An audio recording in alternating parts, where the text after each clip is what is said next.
बिहार चुनाव 2025 से पहले राज्य की सियासत में गर्मी तेज है। मोकामा सीट पर अब सियासी मुकाबला सिर्फ नेताओं का नहीं बल्कि आरोप प्रत्यारोप और वीडियो वॉर का भी बन चुका है। आरजेडी ने जेडीयू नेता और केंद्रीय मंत्री ललन सिंह का एक कथित वीडियो जारी किया और बड़ा दावा किया। आरोप इसमें यह है कि ललन सिंह गरीबों को वोट डालने से रोकने की बात कहते हुए दिख रहे हैं। ये रिपोर्ट देखिए, उसके बाद मेहमान जुड़ेंगे साथ में।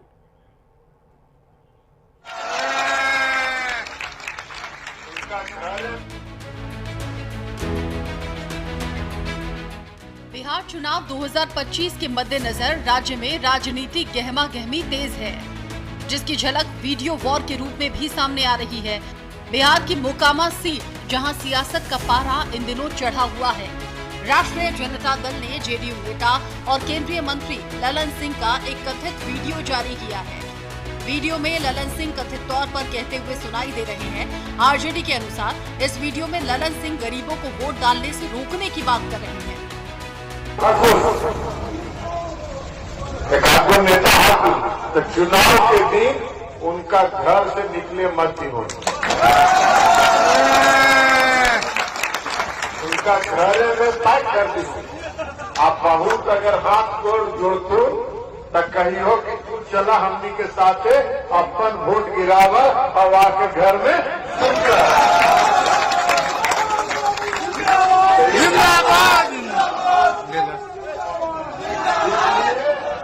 इसलिए आज से सब लोग कमान संभाल लें और कमान संभाल के चुनाव में अब समय है।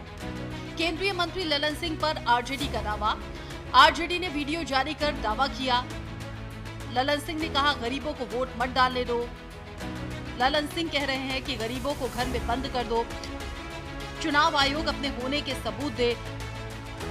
वो हाथ पैर जोड़े तो उन्हें अपने साथ वोट डलवाने के बाद घर में सुला दो। आरजेडी के आरोपों के बीच जेडीयू ने इस वीडियो को पूरी तरह से फर्जी और भ्रामक कहा।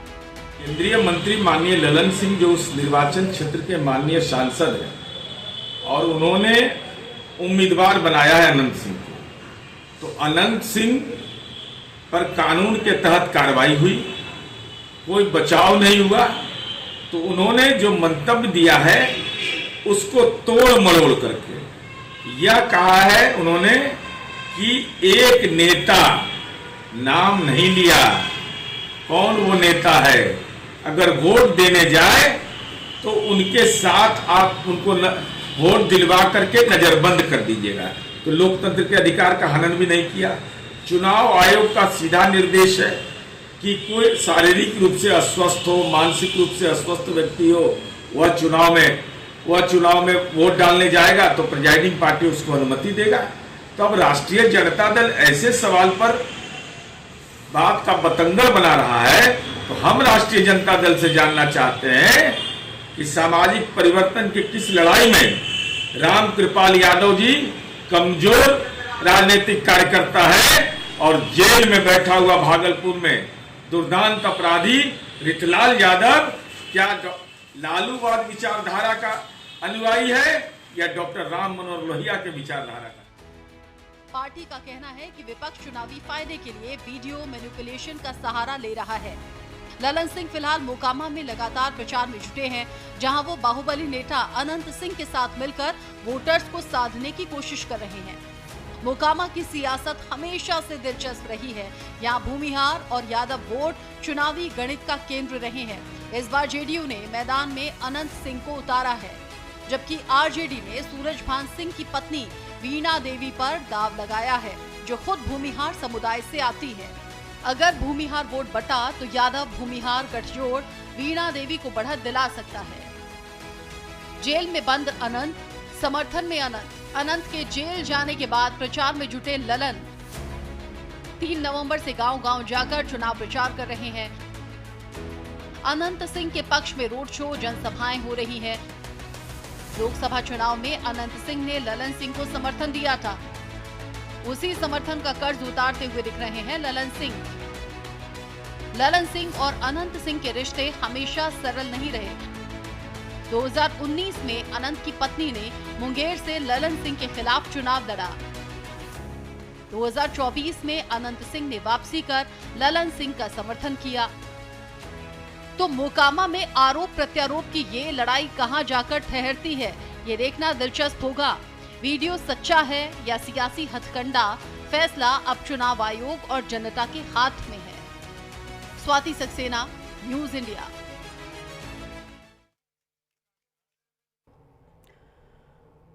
चुनावी प्रचार के बीच में चुनावी हथकंडों की भी एक के बाद एक बारी है और इसी बीच ये जो वीडियो है ये सियासी सरगर्मियों को और ज्यादा बिहार में बढ़ा रहा है। मेरे साथ में बात करने के लिए राजेश तिवारी जी जुड़ गए हैं जेडीयू के प्रवक्ता के तौर पर, आरजू खान मेरे साथ में जुड़ गई हैं आरजेडी के प्रवक्ता के तौर पर, और श्याम किशोर चौबे जी मेरे साथ में वरिष्ठ पत्रकार के तौर पर जुड़े हुए हैं।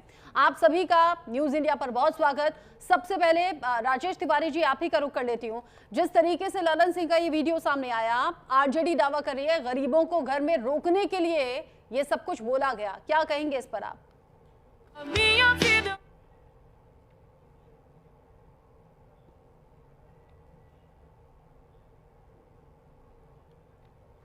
राजेश तिवारी जी, आवाज आ रही है आपको? राजेश जी, शायद राजेश तिवारी जी तक आवाज नहीं पहुंच पा रही है। दोबारा से हम रिकनेक्ट करने की कोशिश करते हैं। बिहार में चुनावी मौसम और आज तो चुनाव प्रचार का चूंकि आखिरी दिन भी है पहले चरण के लिए, ऐसे में सियासी इस माहौल में लगातार बड़े चेहरे पहुंच रहे हैं। हमने आपको दिखाया गृह मंत्री अमित शाह पहुंचे हुए हैं, साथ ही साथ उत्तर प्रदेश के मुख्यमंत्री योगी आदित्यनाथ पहुंचे हुए हैं, तेजस्वी यादव बड़े ऐलान लगातार कर रहे हैं, राहुल गांधी अभी थोड़ी देर पहले बोल रहे थे। सियासी वार पलटवार के बीच में ललन सिंह का ये वीडियो अब सोशल मीडिया पर वायरल हो रहा है, जो कि आरजेडी की तरफ से जारी किया गया है और आरजेडी का दावा है इस वीडियो के पीछे कि ललन सिंह चुनाव प्रचार करते हुए गरीबों को घर में कैद करने की बात कर रहे हैं। यानी कि उनका ये कहना है कि आरजेडी कह रही है कि गरीबों को घर में रोकने के लिए, उन्हें वोट ना डालने के लिए ये पूरी जो साजिश है वो रची जा रही है। उधर ललन सिंह का ये वीडियो देखते ही देखते वायरल हो गया और अब जेडीयू और साथ ही साथ बीजेपी भी ये कह रही है कि ये साजिश है, इस वीडियो में छेड़छाड़ की गई है, ऐसा कुछ है नहीं जैसा दिखाना और बताना चाहती है आरजेडी। साथ ही साथ कुछ जो चुनावी विश्लेषक हैं वो ये भी कह रहे हैं कि ये नेताओं को लेकर कहा गया है, कुछ अलग अलग तरह की बातें हैं। बिहार में इस चुनावी लड़ाई में अब वीडियो वॉर भी शुरू हो चुका है।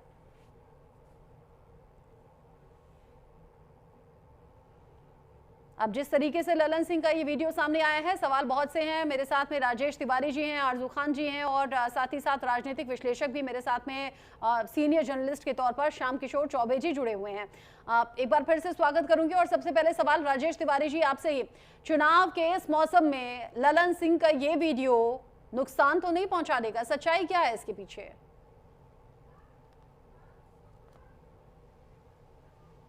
राजेश तिवारी जी, हेलो, मैं पूछ रही हूँ ये वीडियो नुकसान तो नहीं पहुंचा देगा?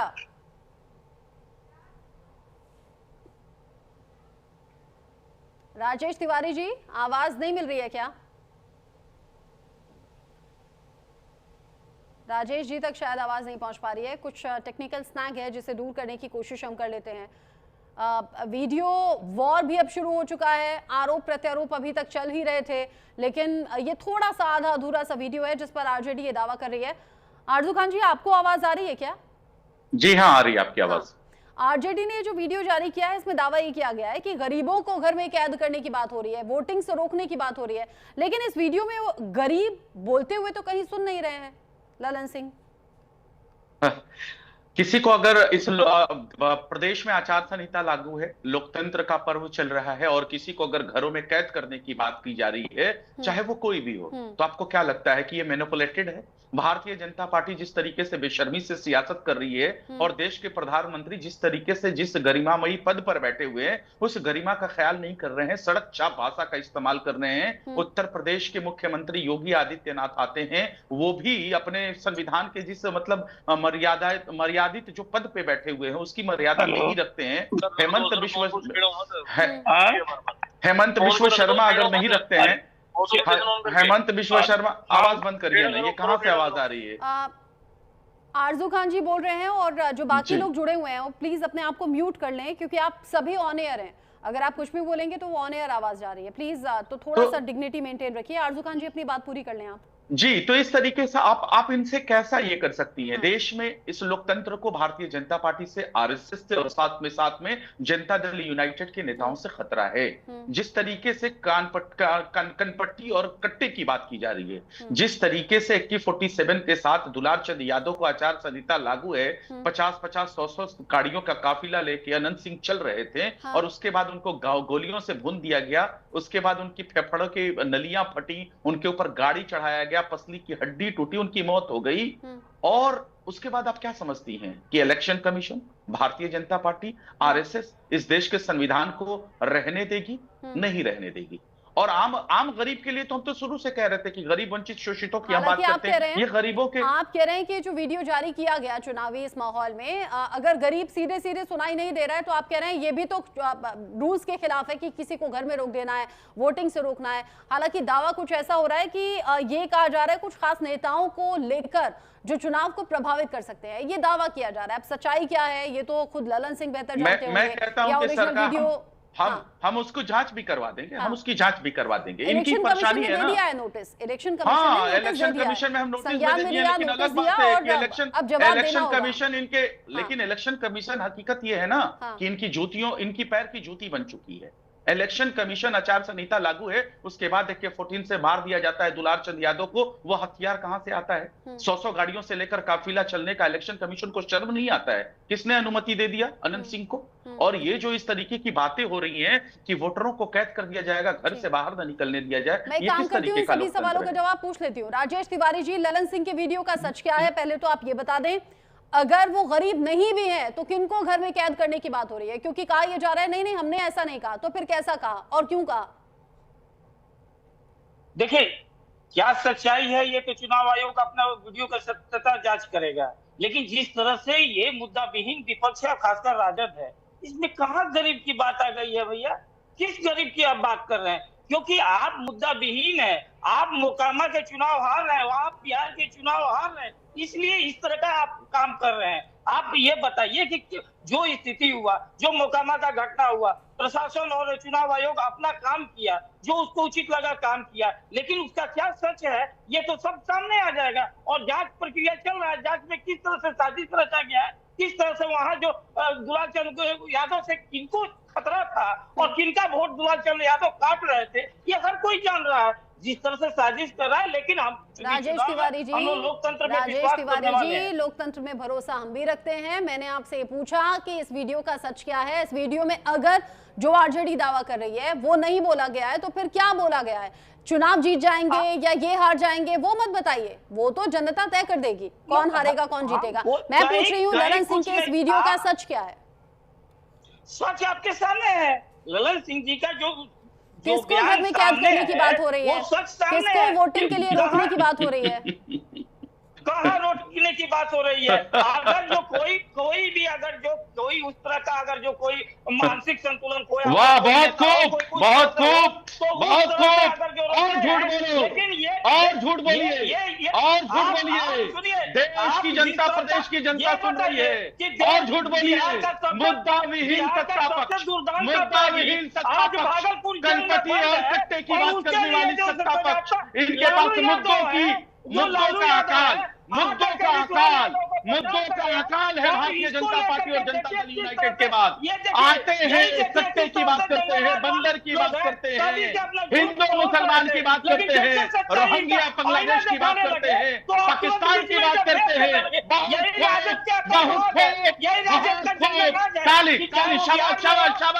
शाबाश, कोई मुद्दा नहीं। बिहार का इनके पास कोई मुद्दा नहीं है, बिहार का इनके पास कोई मुद्दा नहीं है, कोई मुद्दा नहीं है बिहार का इनके पास। अरे सियासत,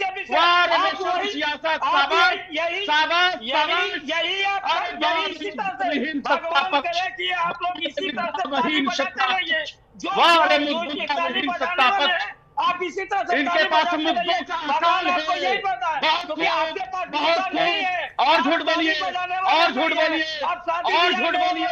लोकतंत्र का बलात्कार करिए, लोकतंत्र का बलात्कार करिए। अरे बलात्कारी पार्टी के बलात्कारी प्रवक्ता, अरे बलात्कार करिए इस लोकतंत्र का, इस लोकतंत्र का बलात्कार करिए। शाबाश, इनके पास कोई मुद्दा नहीं है। ठीक है, बहुत ऑन स्क्रीन टाइम आपने इस लड़ाई में गवा दिया है और अगर मैं ऐसे ही छोड़ दूं तो शायद शाम तक फिर ये चीख चिल्लाहट ऐसे ही चलती रहेगी।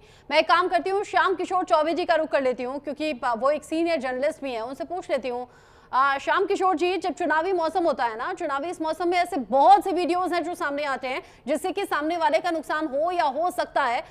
विरोधी पार्टियां ऐसे वीडियोस जारी करती हैं, लेकिन ललन सिंह का ये वीडियो आपको क्या लग रहा है, क्या है एग्जैक्टली?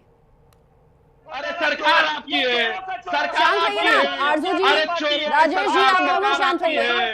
आरजू जी आप दोनों शांत रहिए, ठीक है, बहुत हो गई शाबाशी, बहुत हो गई शाबाशी, बहुत हो गया चिल्लाहट। मैं फिर आप दोनों की ऑडियो डाउन कर दूंगी मजबूरी में, है ना। मैंने श्याम किशोर चौबे जी से सवाल किया है, मैंने श्याम किशोर चौबे जी से सवाल किया है। शांत रहिए, शांत रहिए। अगर बारी बारी से बोलेंगे तो आवाज समझ में आएगी, अगर बारी बारी से बोलेंगे तो व्यूअर्स तक अपनी बात कह पाएंगे। चुनावी इस मौसम में ना बड़ा कीमती है टाइम, बड़ा कीमती है टाइम। इस टाइम को जाया मत कीजिए, इस टाइम को जाया मत कीजिए। दो पार्टियों के प्रवक्ता आपस में लड़ेंगे तो आप ही लोगों की इमेज खराब होगी, है ना, मेरा कुछ नहीं, आप ही लोगों की इमेज खराब होगी। लोग सोचेंगे लड़ने वाली पार्टी है, लड़ने वाले नेता है। शांत रहिए, शांत शांत शांत। अच्छा लगेगा क्या ऑडियो डाउन करा दूंगी, आप दोनों की मैं ऑडियो डाउन करा दूंगी मजबूरी में। अच्छा नहीं लगेगा, अच्छा नहीं लगेगा। मैं मजबूरी में आप दोनों का ऑडियो डाउन करा रही हूँ, मैं आप दोनों का ऑडियो डाउन करा रही हूँ। मैंने ऑडियो डाउन करा दिया, आपकी आवाज जा ही नहीं रही ऑन एयर। प्लीज मैं कह रही हूँ डिग्निटी मेंटेन रखिए, अपनी बारी आए तो बोलिए, ठीक है, आरोप प्रत्यारोप होता है लेकिन माहौल को खराब मत कीजिए। और आप दोनों से सीनियर बैठे हैं श्याम किशोर जी, उन्हें भी सुन लीजिए, थोड़ा पेशेंस रखिए। और चीख चिल्लाहट ना जनता को बिल्कुल पसंद नहीं आती, इसीलिए ऐसा ना हो कि आरजेडी और जेडीयू दोनों से विश्वास उठ जाए बिहार की जनता का। श्याम किशोर चौबे जी, इस तरह के वीडियोस तो आते हैं सामने, लेकिन ललन सिंह का ये वीडियो क्या कहता है, आपका एक्सपीरियंस क्या कहता है? अरे मुद्दों का सुखाड़ है क्या, मुद्दों का सुखाड़ है क्या, अरे मुद्दों के सुखाड़ है क्या? अरे हमको मालूम है, हमको मालूम है, झूठों के सरदार। एक काम कीजिए, शांत रहिए, शांत रहिए आप। चीख चिल्लाहट बहुत हो गई, श्याम किशोर जी को बोलने का आप मौका नहीं दे रहे हैं। अब आप दोनों की ऑडियो में डाउन कर रही हूँ, आगे मैं श्याम किशोर जी से बात करूंगी, तब तक आप दोनों शांत रहिए।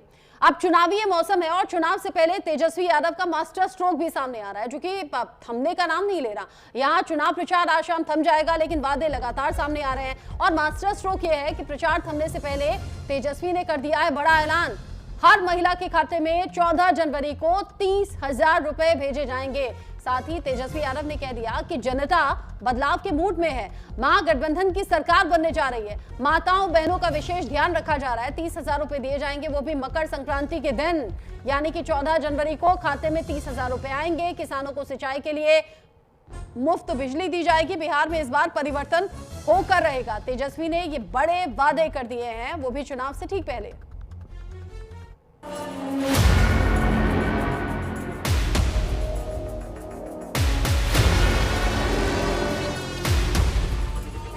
मुख्यमंत्री पद के महागठबंधन प्रत्याशी तेजस्वी यादव ने चुनाव से पहले बड़ा ऐलान कर दिया है। मतदान से ठीक 2 दिन पहले उन्होंने महिलाओं और सरकारी कर्मचारियों को साधने वाला मास्टर स्ट्रोक फेंका।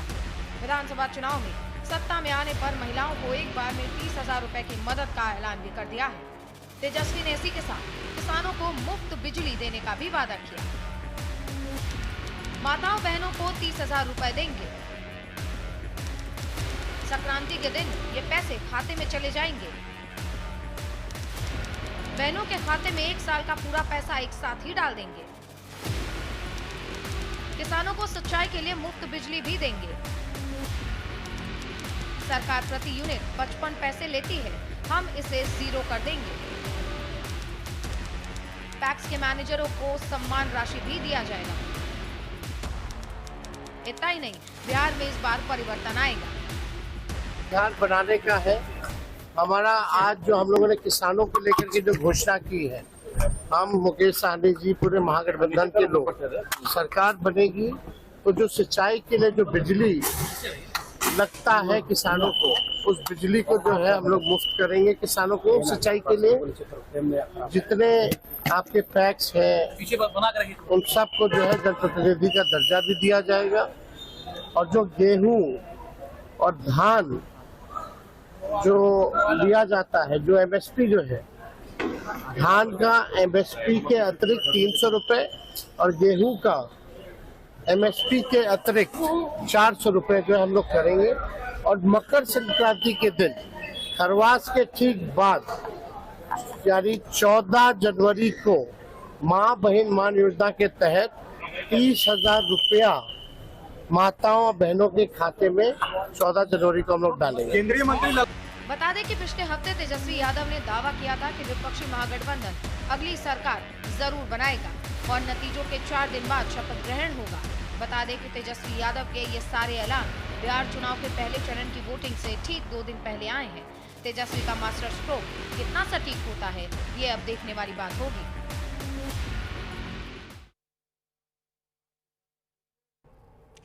मेरे साथ में खास मेहमान लगातार जुड़े हुए हैं और बिहार से एक के बाद एक बड़ी खबरें निकलकर सामने आ रही हैं, जिसमें तेजस्वी का ऐलान भी है, जिसमें ललन सिंह का वीडियो भी है, जिसमें तेज प्रताप का तंज भी है। फिलहाल बात कर लेती हूं मैं श्याम किशोर चौबे जी का। और श्याम किशोर चौबे जी, ललन सिंह का वीडियो इस दौरान सामने आना, ये कितना बड़ा डेंट या डैमेज देने वाला है एनडीए के लिए, मुझे बताइए, समझाइएगा। इस तरह के वीडियो का इम्पैक्ट क्या होता है? और तेजस्वी यादव ये बड़े बड़े जो ऐलान कर रहे हैं, इसका मतलब क्या है? क्या इनसिक्योर है कहीं? तो चुनाव मतलब आधे चुनाव, प्रथम चरण में लगभग आधी सीटों का मतदान होगा और उसके एन पहले ललन सिंह का जो वीडियो आया वो कितना मतलब सच है, कितना उसमें गलत है, अभी तो कहा नहीं जा सकता है। अब जैसा कि है कि उसको चुनाव आयोग उसका टेस्ट करेगा, प्रति परीक्षण करेगा, तब बताएगा कितना सच है या कितना झूठ है। तब तक उसको जो डैमेज करना था वो तो कर चुका रहेगा उसमें। और चुनाव के टाइम में ऐसा होता है, एक बार नहीं कई बार होता है, कई बार सच्ची बातें भी होती हैं, कई बार झूठी बातें भी होती हैं। 2015 का चुनाव याद करें तो मोदी जी ने जो बिहार में डीएनए का सवाल उठाया था और उसी दरमियान संघ प्रमुख भागवत जी ने जो आरक्षण पे बात कही थी, तो उससे डैमेज तो हुआ था, चुनाव डैमेज हुआ था बीजेपी का स्पेशली। तो ये बहुत ऐसा नहीं है कि जो बात आगे बढ़ी तो वो कोई असर नहीं डालेगी, ऐसा कह ही नहीं सकती है। अब कितना असर डालेगी ये तो मतलब जब मतगणना होगी उसके बाद ही पता चलेगा। लेकिन इस विषय पे जाहिर बात है कि जो जेडीयू के विरोधी आरजेडी बोलेंगे कि नहीं नहीं ये सच है और ये बहुत खराब बात है, नहीं कही जानी चाहिए थी। जेडीयू वाले बोलेंगे कि ठीक है, ये जो है सो गलत मंशा से किया जा रहा है और जो बातें नहीं कही गई उसको भी प्रचारित किया जा रहा है। लेकिन इस पूरे चुनाव में अभी जो तेजस्वी ने ऐलान किया कि महिलाओं को हम जो माई बहन योजना के तहत जो 2,500 रुपए महीने का हमने ऐलान किया है वो एक साथ दे देंगे, किसानों को मुफ्त बिजली दे देंगे और पैक्स मैनेजरों को भी मानदेय देंगे, ऐसी बहुत सारी घोषणाएं हैं। अब सवाल तो ये आता है कि घोषणाएं हैं, इतने पैसे कहाँ आएंगे? बिहार के पास क्या इतना ज्यादा फंड है? अगर फंड है तो बिहार में मेरे ख्याल से 13 करोड़ की आबादी में लगभग 8.5 करोड़ लोग 5 किलो अनाज के लिए क्यों मोहताज रहते हैं, लेते हैं? ऐसा तो नहीं होना चाहिए था। फिर लोगों का पलायन क्यों होता है? तो अभी बिहार की स्थिति, आर्थिक स्थिति बहुत अच्छी नहीं है। लेकिन अब चुनाव के टाइम में उधर नीतीश जी ने भी कहा कि हम जो है सो दे भी दिया उन्होंने एक किस्त है, 1 या 2 किस्त कि 10,000 रुपया महीना दे रहे हैं। उसके बाद इंडस्ट्री जो लोग लगाएंगे उनको 2 लाख रुपए देंगे। इतने पैसे, बिहार इतना धनी प्रदेश है, मेरे को तो नहीं मालूम था कि इतना धनी प्रदेश है कि दिया जाएगा। और जब दिया ही जा रहा है तो पहले से क्यों नहीं दिया जा रहा है? भैया जब लुटाना ही है तो चुनाव के टाइम में क्यों घोषणा की जा रही है? तो ये है।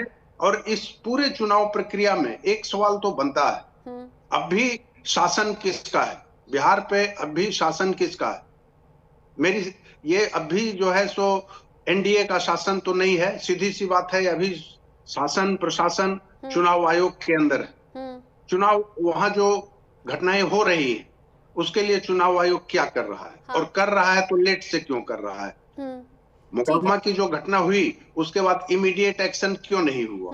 वो तो बाद में, काफी बाद जब मतलब नेशनल मीडिया में ये बातें सामने आए, चाहे वो क्राइम की घटनाएं सामने आए, चाहे वो दिन दहाड़े हत्याएं हो जाएं, ऐसे कई सवाल है जो उठ रहे हैं। लेकिन इन सब के बीच समझ ही आ रहा है, ऐसा ही देखिए, ऐसा केवल अकेले मोकामा में नहीं हुआ, और भी घटनाएं हुई। एएसआई का गला रेत के हत्या कर दी गई, फिर और पिता पुत्र की हत्या की गई उधर आरा में। तो ये चीजें हैं जो चुनाव आयोग को देखना है। ये ठीक है कि जो पार्टी लेवल पे अभी और इसीलिए तो विपक्ष भी हमलावर है और इसीलिए विपक्ष कह रहा है कि चुनाव आयोग शायद कठपुतली बन चुका है या फिर इस तरह की टिप्पणियां। मैं एक काम करती हूँ, राजेश तिवारी जी से पूछ लेती हूँ बिना चिल्लाहट के। राजेश जी और आरजू जी, ये मेरी रिक्वेस्ट है, जरा आराम से ही बात कीजिएगा क्योंकि ऑन एयर टाइम वेस्ट होता है और चुनावी ये टाइम है, आप लोग भी अपना इम्पैक्ट अच्छा बनाइए तो बेहतर होगा। राजेश जी, बिहार की दशा दिशा क्यों नहीं बदलती? सरकारें दावे तो बहुत बड़े बड़े करती हैं लेकिन दावे फिर वो वही दोहराए जाते हैं। क्यों जनता को आज भी इन अनाउंसमेंट की जरूरत है, इन बड़े बड़े ऐलान की जरूरत है? क्यों सक्षम नहीं हो पा रही बिहार की जनता, एक बड़ा तबका इनफैक्ट? राजेश जी, राजेश जी शायद आवाज उन तक नहीं पहुंच पा रही है। आरजू जी, आप ही इस बात का जवाब दे दें, बिहार की दशा दिशा बदलती क्यों नहीं, बेहतर क्यों नहीं होती? ये तो सत्ता पक्ष से सवाल करना चाहिए कि 20 सालों के शासन सत्ता के बाद भी बिहार पिछड़ेपन में अगर हर चीजों में अव्वल स्थान पे है तो इसका कसूरवार कौन है? और ये कहते हैं कि विपक्ष के पास मुद्दा नहीं है। उसी बात पे मैंने इनके ऊपर शोर मचाना शुरू किया कि आप कनपटी और कट्टे की बात करते हैं, आचार संहिता लागू है, मर्डर हो जाता है, एसआई की गला रेत के हत्या हो जाती है, आरा में पिता पुत्र को मार दिया जाता है और आप बात करते हैं कि हमारे पास मुद्दे नहीं है। योगी आदित्यनाथ आते हैं, हिंदू मुसलमान रोहिंग्या पाकिस्तान करते हैं, हिमंशु बिश्व शर्मा आते हैं, हिंदू मुसलमान करते हैं, आदरणीय प्रधानमंत्री आते हैं, कनपट्टी और कट्टे की बात करते हैं। तो मुद्दा तो विपक्ष के पास है जो कह रहा है कि मां बहन मान योजना के तहत 30,000 रुपए खाते में डालेंगे, हम कह रहे हैं कि पलायन रोकेंगे, हम कह रहे हैं कि गरीबी पे बात करेंगे, हम कह रहे हैं शिक्षा पे बात करेंगे, हम कह रहे हैं कि चिकित्सा पे बात करेंगे, हम कह रहे हैं कि रोजगार पे बात कर रहे हैं। हमारे तो मुद्दों पे ही हम बात कर रहे हैं। मुद्दा अगर विहीन कोई है तो वो सत्ता पक्ष है और सत्ता पक्ष की ये कमजोरी ही तो है कि 20 सालों के शासन सत्ता के बाद आप सवालों का जवाब नहीं दे पाते हैं। इसीलिए तो बिहार की जनता आपके ऊपर चढ़ाई कर दी है, बिहार की जनता आपको खदेड़ के मार रही है, लेकिन फिर भी आप नहीं समझ रहे हैं। लास्ट में आप क्या करिएगा? इलेक्शन कमीशन को मैंने बार बार कहा है, इलेक्शन कमीशन को तो आपने अपने हाथों पे बिठा दिया है। आज भी वो सवाल जिंदा है कि दुलार चंद यादव लेकिन जब ग्राउंड पर जाते हैं ना, जब न्यूज इंडिया के रिपोर्टर्स ग्राउंड पर जाते हैं तो अलग अलग से रिएक्शन सामने आते हैं। बहुत से लोग ऐसे हैं जो सीधे पीएम मोदी के चेहरे पर, उनके नाम पर वोट देने के लिए तैयार हैं, उन्हें इससे अलग कुछ पसंद ही नहीं है। बहुत से लोग ऐसे भी हैं जो बहुत से लोग ऐसे हैं जो लालू प्रसाद यादव के नाम पर वोट डालना चाहते हैं और उन्हें इसके अलावा किसी पर भरोसा नहीं है। मैं कह रही हूँ मिले जुले से रिएक्शन है, मिले जुले से रिएक्शन है। हाँ, कुछ कहना चाह रहे हैं क्या?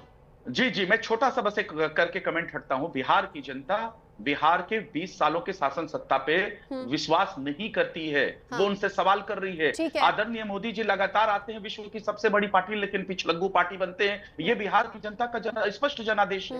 उसके बाद भी अगर आपके पास 20 सालों से शासन सत्ता में है, अगर आपके पास तर्क नहीं है, जवाब नहीं है बिहार के लिए, आपके पास कनपट्टी और कट्टे ही है, आपके पास हिंदू मुसलमान रोहिंग्या पाकिस्तान है, जबकि ये इंटरनेशनल मामला है, आप अपनी ही सरकार के ऊपर उंगली उठाते हैं। तो हम कहते हैं कि अब मुद्दा विहीन तो आप हैं। ठीक है, हम तो मुद्दों की बात कर रहे हैं। राजेश जी से पूछ लेती हूँ, रिएक्ट करना चाहते हैं। राजेश जी, क्यों बिहार की दिशा और दशा नहीं बदल रही है और क्यों ये बड़े बड़े आरोप आपकी तरफ आते हैं?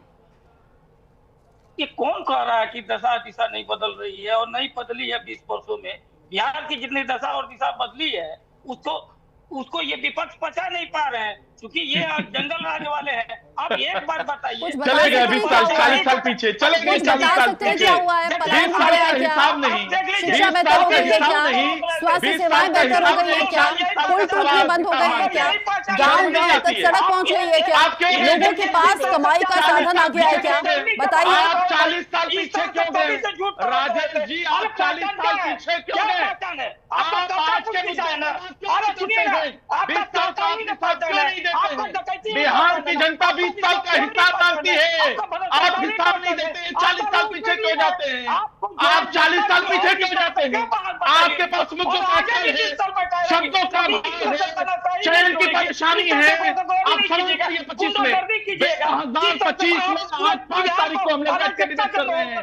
हिम्मत है तो 25 की बात करिए, 20 साल का हिसाब दीजिए। अच्छा, एक बात बताइए ना, अरे आरजू जी एक बात बताइए, जब आप बात कर रहे थे आरजू जी मेरी बात सुनिए, जब आप बोल रहे थे तो राजेश जी ने बीच में नहीं टोका।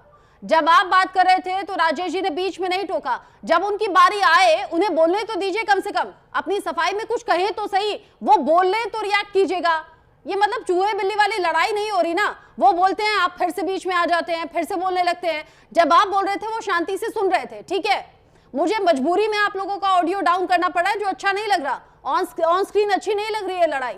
आरजू जी आप शांत रहें, आप रिक्वेस्ट है मेरी, शांत रहें। शांत रहें। राजेश जी का ऑडियो डाउन कर। नहीं शांत हो रहे हैं, आप दोनों ही शांत नहीं हो रहे हैं। मुझे ऑडियो डाउन करके फिर आगे बढ़ने पड़ेगा, मुझे फिर आगे बढ़ना पड़ेगा। आरजू जी, राजेश जी, मेरी बात समझ में आ रही है?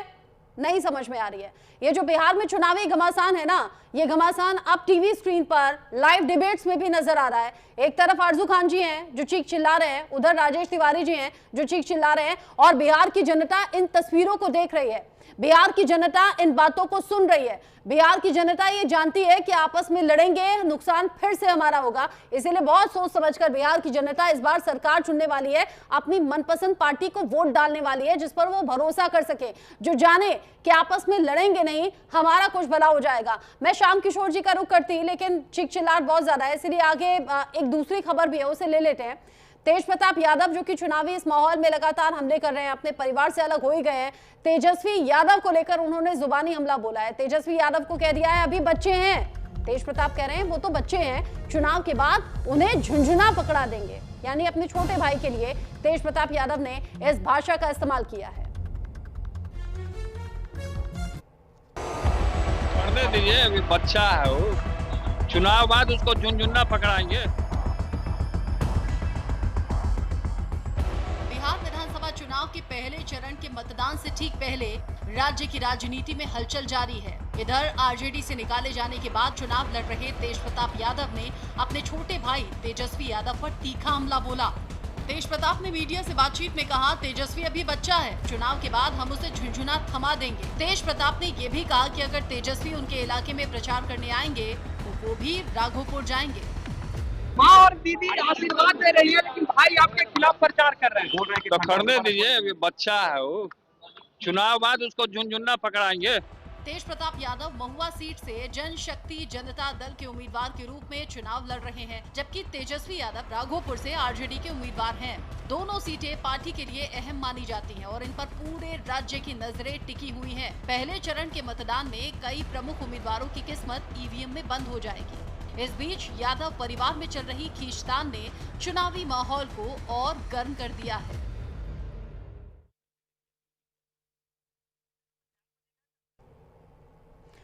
तेज प्रताप यादव ने जो हमला बोला है अपने छोटे भाई तेजस्वी यादव को लेकर, उसकी चर्चा अब बड़ी हो रही है। वो कह रहे हैं कि अगर वो हमारे चुनावी क्षेत्र में आएंगे प्रचार करने तो हम भी राघोपुर जाएंगे।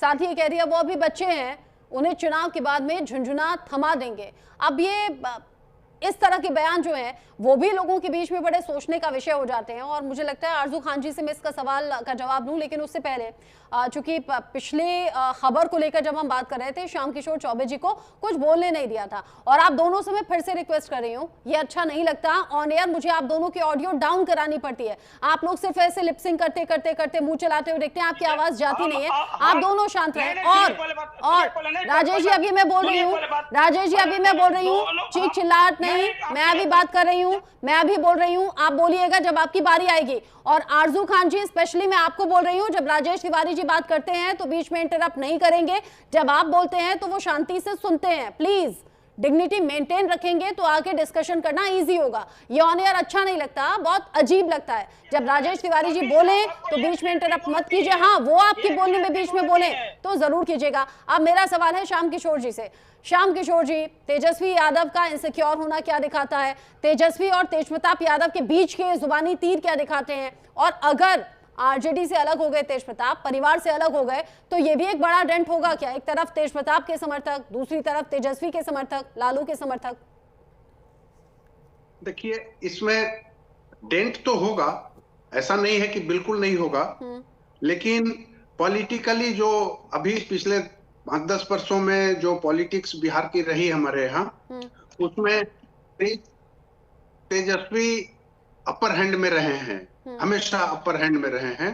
तेज प्रताप लोअर हैंड में रहे हैं, उनको क्या कहेगा, लोअर पद मिलते रहे।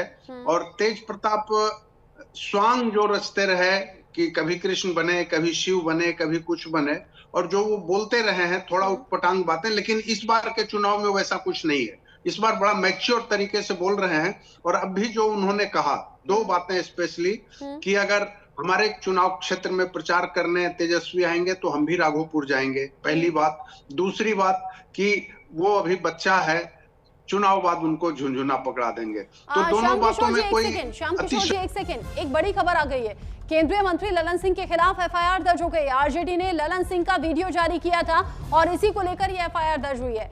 आरजेडी ने दावा किया था कि ललन सिंह ने गरीबों को घर में कैद करने की बात कही है। ये कहा है कि उन्हें घर में बंद कर देना, बाहर निकलने मत देना, वोटिंग से रोकना है और अगर बहुत ज्यादा हाथ पैर जोड़े तो साथ में जाना, वोट डलवाना और फिर वापस से घर में बंद कर देना। अब इसको लेकर अपडेट ये केंद्रीय मंत्री ललन सिंह के खिलाफ हो गई है एफआईआर दर्ज। उधर इलेक्शन कमीशन पहले ही नोटिस दे चुका है। जिस तरीके से ललन सिंह का ये वीडियो सामने आया, ललन सिंह का वीडियो सामने आने के बाद आरजेडी ने सवाल उठाए। हालांकि बार बार जेडीयू ये कह रही है कि ये वीडियो गलत है। श्याम किशोर जी, ये कार्रवाई होनी ही थी।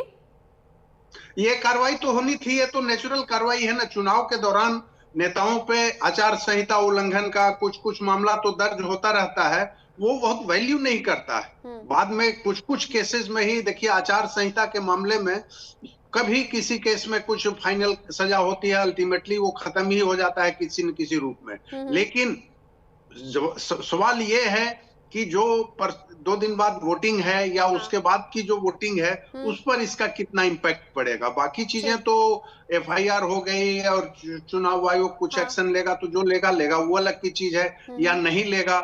एफआईआर हुई तो एफआईआर हो जाने का मतलब ये तो नहीं हुआ कि उनको अपराधी साबित कर दिया गया या उन पर कोई एक्शन हो जाएगा। एफआईआर हुई तो जांच होगी, जांच चलती रहेगी। वो खासकर पॉलिटिशियंस। राजेश तिवारी जी से इस पर रिएक्शन ले लेती हूँ और आरजू जी, ये रिक्वेस्ट है मेरी, बहुत शालीनता के साथ कह रही हूँ। राजेश तिवारी जी जब भी बोलते हैं आप बीच में इंटरप्ट करते हैं, शोर मचाते हैं, प्लीज ऐसा मत कीजिएगा, क्योंकि जब आप बोलते हैं तो वो शांति से सुनते हैं, डिग्निटी मेंटेन करते हुए।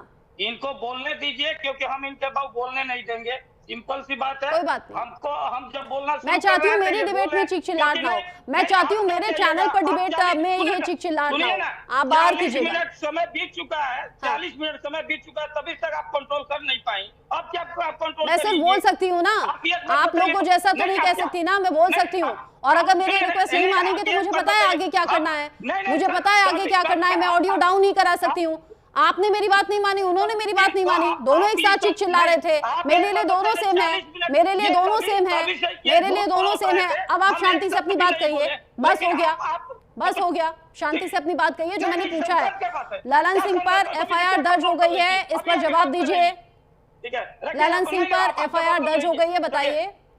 आप जो है सभी से डिबेट करवा रही है, सभी से वो बुलवा रही है, आप कह रही है कि आप कंट्रोल कीजिए और इसके बाद आप कंट्रोल नहीं कर रही थी। सुनिए, मैं बोल ही सकती हूँ, यहाँ स्टूडियो में नहीं बैठे हैं ना, आपने मेरी बात मानी ना उन्होंने मानी। चीखना चिल्लाना किसी ने बंद किया क्या? किसी ने बंद किया क्या चीखना चिल्लाना? अभी भी कहाँ सुन रहे हैं आप? मेरे लिए दोनों सेम है, मेरे लिए दोनों सेम है। मेरे लिए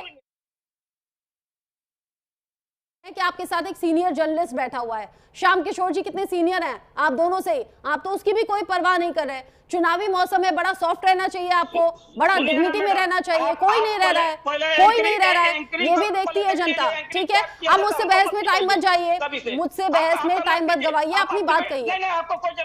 ललन सिंह पर एफआईआर दर्ज हो गई है, आपको इस पर बोलना है तो बोलिए। ठीक है, मत बोलिए। आपको सवाल अच्छे ही नहीं लगते, आपको सवाल अच्छे नहीं लगते तो आप डिबेट बीच में यूं ही छोड़ जाते हैं। आरजेडी ने वीडियो जारी कर दिया, इस पर सवाल उठाए। मैंने भी सिंपली आपसे सवाल पूछा कि ललन सिंह पर एफआईआर दर्ज हो गई है और आपने डिबेट बीच में ही छोड़ दी। हालांकि मैं बार बार कह रही हूं आरजू जी, आपने गलत किया है। इस तरह बीच में इंटरप्ट करने पर कोई भी इरिटेट हो सकता है और आपने मेरी बात नहीं मानी। अब तो चले गए हैं वो छोड़कर, अब आप ही बोलिए एफआईआर दर्ज हो गई है। और जो तेज प्रताप ने तेजस्वी यादव को लेकर कहा है उस पर भी रिएक्ट कर दें। देखिए, सबसे पहले तेजस्वी यादव जी पे और तेज प्रताप के वाले पे मैं बोल देता हूं। देखिए, वो बड़े भाई हैं, छोटे भाई को झुंझुना पकड़ा सकते हैं, दे सकते हैं, इसमें कहीं विरोधाभास नहीं नजर आता है। इलेक्शन के बाद पकड़ाएंगे, मोहब्बत से पकड़ाएंगे, गले भी मिलेंगे, एक साथ खाएंगे पिएंगे भी। क्योंकि देखिए, अभी तक आपने पूरे इलेक्शन में ये नहीं देखा कि एक दूसरे के खिलाफ कुछ ऐसी चीजें हो रही हैं जो अमानवीय घटनाएं हो रही हैं, ऐसा नहीं हो रहा है। दूसरी बात, देखिए, मैं हमेशा चाहता हूं आपको आपके शोज में जो भी हुआ उसके लिए मैं थोड़ा सा सॉरी कहता हूं, लेकिन मुझसे नहीं बर्दाश्त होता है कि जब आप अपना 20 साल का हिसाब नहीं देते हैं और 40 साल का आप हमसे हिसाब मांगते हैं। हम कहते हैं कि 2025 में मुद्दों के ऊपर बात करिए, डिबेट्स करिए मुद्दों के ऊपर, आप चले जाते हैं जंगल राज। परसेप्शन फैलाने की कोशिश करते हैं। मैं वही बार बार कहता हूं कि जब आप 40 साल पीछे जाइएगा, 60 साल पीछे जाइएगा, तो आपका धीरेबान पकड़ के मुझे 2025 में 4 तारीख को हम डिबेट कर रहे हैं, उसमें लेके हमको आना पड़ेगा। हम वही चाहते हैं। तो ये चाहते हैं इनको रेड कारपेट मिले और रेड कारपेट बिछाया इनको मिले और अपने तरीके से ये करें। मैं कहता हूं इस बिहार प्रदेश में मुद्दों की बात कब होगी, शिक्षा की बात कब होगी, नेशनल हेल्थ सर्वे की बात कब होगी, नीति आयोग की रिपोर्ट के बारे में बात कब होगी, नीति आयोग कहता है कि बिहार प्रदेश में निवेश नहीं है, उसके बारे में बातें कब होगी, नीति आयोग कहता है कि बिहार को स्पेशल स्टेटस के साथ स्पेशल पैकेज मिलना चाहिए, इस पे बातें कब होगी, हंगर इंडेक्स पे बातें कब होगी, ऑक्सफैम की रिपोर्ट पे बातें कब होगी, एनवायरमेंटल इंडेक्स पे बातें क्यों होंगी, हम इस पे बात करना चाहते हैं। और जब ये बातें करेंगे, देश के प्रधानमंत्री से लेके 3 राज्यों के मुख्यमंत्री आते हैं, ये सिर्फ हिंदू मुसलमान, रोहिंग्या, बांग्लादेश, पाकिस्तान, ध्रुवीकरण की ये बात करते हैं, मुद्दों की बात नहीं करते हैं, तो ये विपक्ष की जिम्मेदारी बनती है कि हम उनको मुद्दों पे लेके आए। इसलिए मैंने उनको इंटरप्ट किया है। मैं चाहता हूं कि मुद्दों पे साथ लेकिन आप तरीके से कर सकते थे ना, आपकी बारी आती बोलने की तब आप बोल सकते थे। और आपको क्या लगता है ये चीख चिल्लाहट पसंद आती है, लोगों को पसंद आती है क्या? मैं ये जनता दल के यूनाइटेड के प्रवक्ता तो है नहीं ऑफिशियल, ये भारतीय जनता पार्टी के गोद में खेलने वाले लोग हैं। मैं जानता हूं कि कौन किस तरीके का है। मैं कहता हूं बिहार के 14 करोड़ आवाम के मुद्दों पे बात होनी चाहिए, मुद्दों पे